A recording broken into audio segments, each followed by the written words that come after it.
Hello everyone. Today I'll be talking about my ink tablet and why I got this and hopefully convince you on why you should also consider getting one. This model is the Moan Pantone 6, or the other name is like Moan Air, and I got this for 190 US dollar or 200 US dollars. And I'll be frank with you, you don't really need to spend that much. If you can't really afford it, it's fine. There are other cheap alternatives like, an Amazon Kindle, a Kobo, or some other third-party brands. So, in general, this is just an in-depth introduction to e-ink tablets, I guess, or just, what it's like to just use one. I'll just turn it on and this is kind of a special case for ink tablets, and it's that it has color. I don't know if the camera can see it, but usually it's just black and white, but this model has color.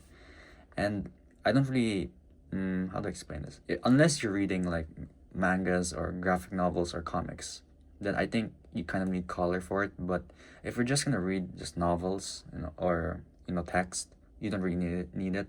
And in fact, it's better to just have like the non-colored version, in my opinion, because it consumes a lot of battery and it might reduce the screen life, I think. So yeah. This model can actually also because it's colored, you can change the temperature. So you can go from like, your cold blue to a warm orange, and I prefer to keep it with in between. And the brightness is, for the sake of this video, I just max brightness it, but usually I just keep it low as well. So what you can really do is that because it's also it has an Android built into it, you can access the internet.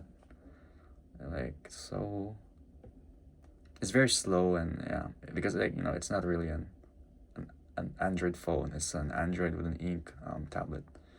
So yeah, you can search random things up, and I don't really suggest watching YouTube or any like videos with this because it might burn out the screen early. So yeah, just stick to reading books. And yeah, so the reason I picked up the e-ink tablets because I never really enjoyed reading as a child, and I think this really impacted me as an adult because I felt like I always had a gap in between my knowledge, or like the gap between my thinking or the way I see the world.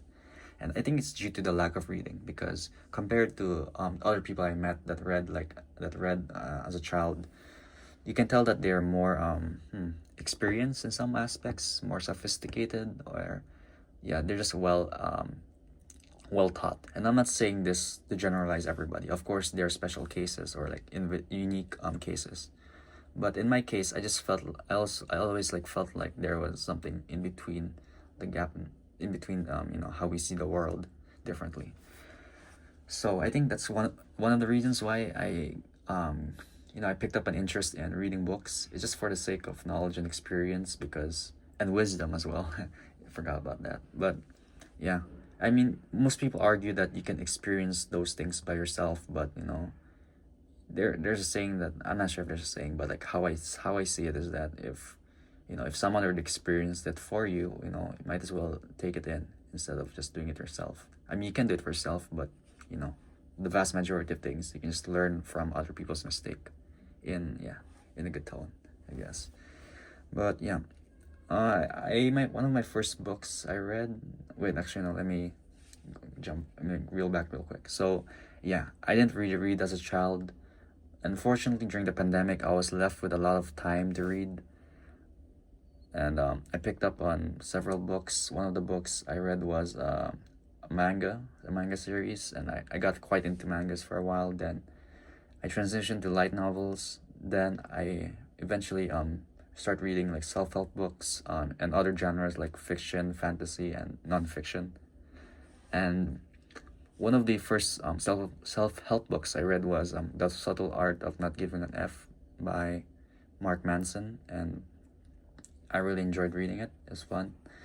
Taught me lots of things. Then I also read Before the Coffee Gets Cold, and afterwards I read several fantasy books like The King Killer Chronicles, sorry, and also The Poppy Wars. Then I'm currently also reading The Tale of Earthsea by Ursula K. Guin.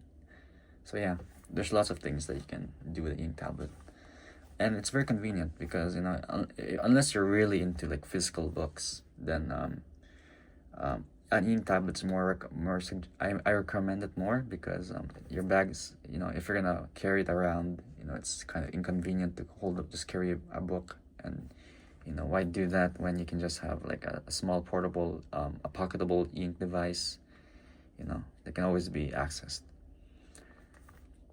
So yeah, you know, any ink tablet's fine. It doesn't have to be this model. There's other good ones out there, and as long as you can set it up right, then I think by all means you can read it. I believe that if you have something that's easy to access, then it's gonna be more likely that you'll do it. So yeah, thank you.